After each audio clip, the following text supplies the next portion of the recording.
2017 marks the 108th playing of the Canadian Open Championship. They come up to us after the show and say, "You guys make us proud to be Australian," and that's by far the greatest compliment that anyone could give us. He finds the humanity in everything, with his scripted films, with his documentaries. They are essential and integral to the research process. A plane flying at 5,000 feet is going to draw attention. It maybe might elude radar. It's not going to elude the people on the ground. There's a Boston College graduate that was a couple of years older than myself that lost his leg along with his wife. It's really where you see her make a decision to take her life in her own direction and come into her own.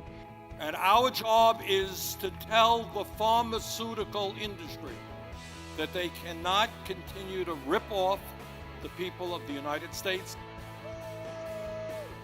Canadian authorities stood by the accusation that these two suspects were getting support from al-Qaeda elements out of Iran. There was considerable blowback out of Tehran yesterday. A lot of Canadians have been struggling to understand how someone who won 3 million more votes than their opponent would lose an election. Driving the business every day is what will ultimately drive the long-term value creation as we become a publicly traded company.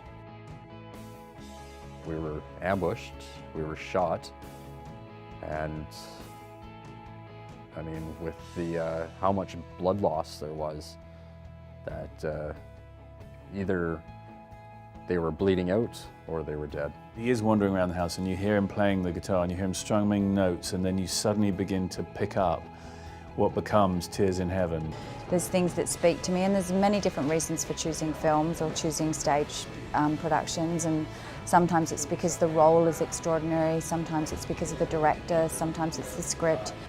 To be murdered and in such a cold-blooded way by Marshall Ross, a trusted, beloved family member.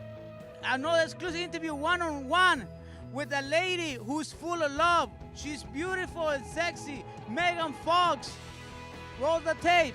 I never say never. I mean, I'm still, you know, if Paul Greengrass wants to make another one, I'm always game. But, you know, as he said to me as we were finishing, the worst time to decide whether or not you're going to do another Jason Bourne movie is while you're making a Jason Bourne movie. These are special people, citizen soldiers, who always stand ready to put their lives on hold so they can serve their fellow Canadians. The leader of the Liberal Party of Canada and the next Prime Minister of this great country, Justin Trudeau.